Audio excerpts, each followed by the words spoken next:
this short video, we're going to take a look at licensing the Microsoft 365 education offerings. My name is Vicky Lee, a Microsoft licensing expert, and I'll be taking you through this session today. So Microsoft have a range of offerings available for academic institutes. However, to be able to purchase these offerings, you must be an eligible entity. The Microsoft Qualified Educational User Definition document is the document that states which types of organisation are eligible to purchase the education offerings. Therefore, it is an important document to check out, and remember that the eligibility can vary by geographic location, so always download the relevant document for where you are located. And do note in this document that not only does it confirm who is eligible, it also shows which agreements you can purchase through. So don't assume that if you are eligible, that you are eligible to purchase through all of the academic agreements. Now, in other videos in this series, we've seen that there are different Microsoft 365 offerings available for commercial customers in the form of options such as the enterprise and the business plans. And perhaps not surprisingly, there are plans also aimed at our academic customers, the education offerings. Now, what all of these offerings have in common is that they are a single user subscription license to license a user for these key areas. The Microsoft 365 productivity tools with access to online services through Office 365, the Windows 11 client operating system, and the security and management tools to keep users' devices and information secure. With Microsoft 365 Education, we have the A plans, and you can see from the slide that we have Microsoft 365 Education A3 or A5, made up of Office 365 A3 or A5 for the Office 365 component, Windows 11 Education A3 or A5 for the Windows component, EMS A3 or A5 for the security and management elements, plus Minecraft Education Edition. And as usual, these components are available as standalone purchases or as part of the Microsoft 365 A3 or A5 plans. However, we do have a couple of options to be aware of, and one of them is the free Office 365 A1, which licenses access to Microsoft 365 for the web, Exchange Plan 1, SharePoint Plan 1, and OneDrive for Business Plan 1, amongst other things. And another feature you may gain access to with the education offerings is the student use benefit. And I will go into this in a little bit more detail later in this video. So we've seen that the two main Microsoft 365 offerings for academic customers are the A3 and the A5 offerings, with A5 building onto A3 to provide more functionality.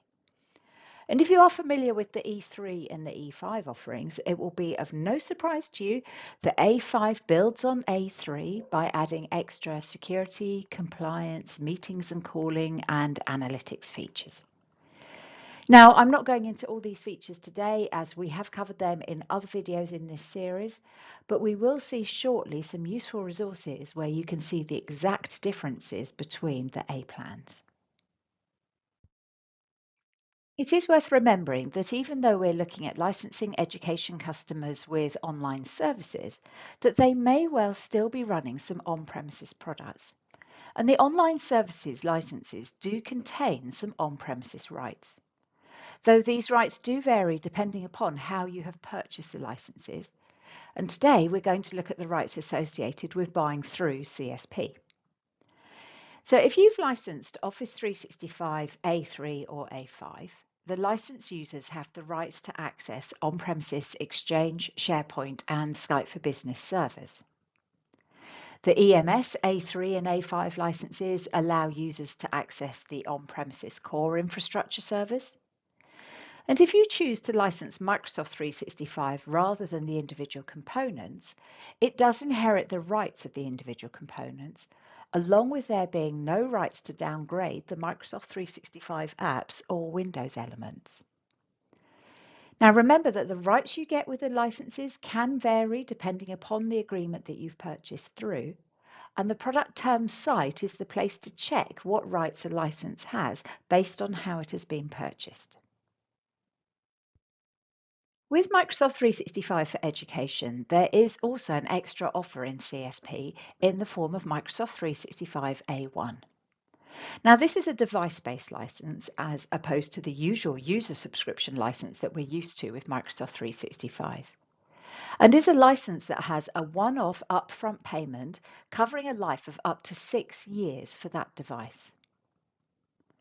Now, the license includes the rights to the Microsoft 365 apps for Enterprise, with the ability to install Word, Excel, and PowerPoint locally so that they can be both online and offline access if required, as well as including the rights to Minecraft Education Edition. And note, the free Office 365 A1 does not include local install rights for the Office apps. The license also includes the rights to upgrade to Windows 11 Pro for Education, and the devices can all be managed by Intune for Education.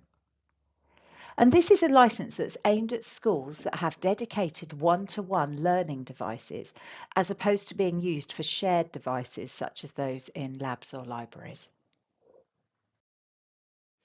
And the details that I've just mentioned are all confirmed in the product terms site.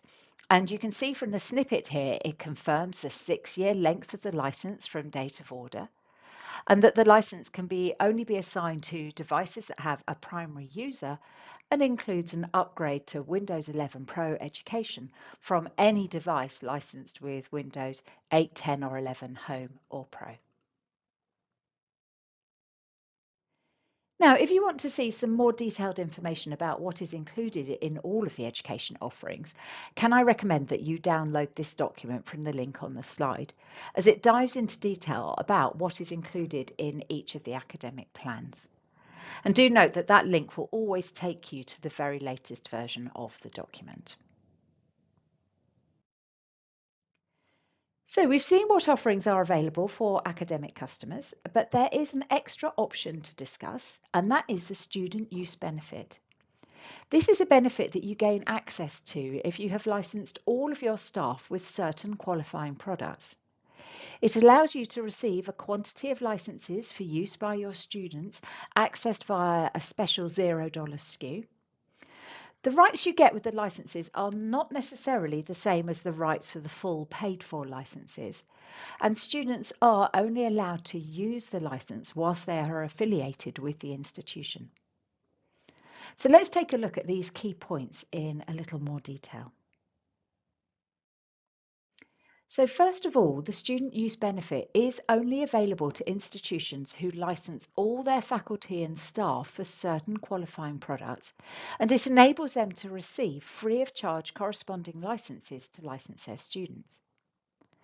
And it clarifies in these snippets from the product terms site that to be eligible for the student use benefit, you must license the qualifying product organisation-wide across all education qualified users, knowledge workers, or in the case of buying through CSP, staff and faculty users. Only then will you receive the rights to order the student use benefit licenses for your students. And I have included on this slide for reference the different definitions from the product terms site associated with the student use benefit. To be eligible, I have to license a qualifying product across all my staff or faculty. And the product terms site lists all the qualifying products and how many student use benefit licenses I would receive per qualifying product. Now, this does vary per agreement being purchased through, but you can see in the table the program availability for the student use benefit per product, and the ratio of receiving either 15 or 40 student use benefit licenses per qualifying product. Note that the 15 or 40 per license is the maximum number of student use benefit licenses you can order. You do not have to order that quantity. And actually, it is better to look at how many students you have, and assuming that number is less than the quantity of student use benefit licenses you are allowed, order licenses to the number of students, not the maximum number of allocation. Otherwise, you can just end up with a huge number of unconsumed licenses that you then need to manage. Now, the licenses are transacted via a $0 student use benefit SKU, so therefore there is no cost associated with them. And once they have been ordered, then they can be assigned to the student so that they're enabled for the services. But one important thing to know about the student use benefit license is that they often include different products and different use rights to the qualifying licenses that have been purchased for your faculty and staff.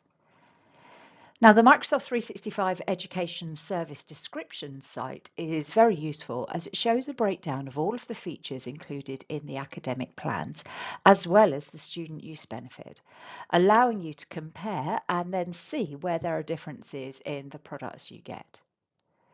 But there can also be differences in the use rights that you get with your student use benefit licenses. For example, I mentioned earlier the on-premises use rights included in the Microsoft 365 A3 and A5 licenses. However, you do not get these rights with the student use benefit licenses. And that's confirmed on the product terms site, where it states that users licensed through the student use benefit do not have the rights to access the on-premises products.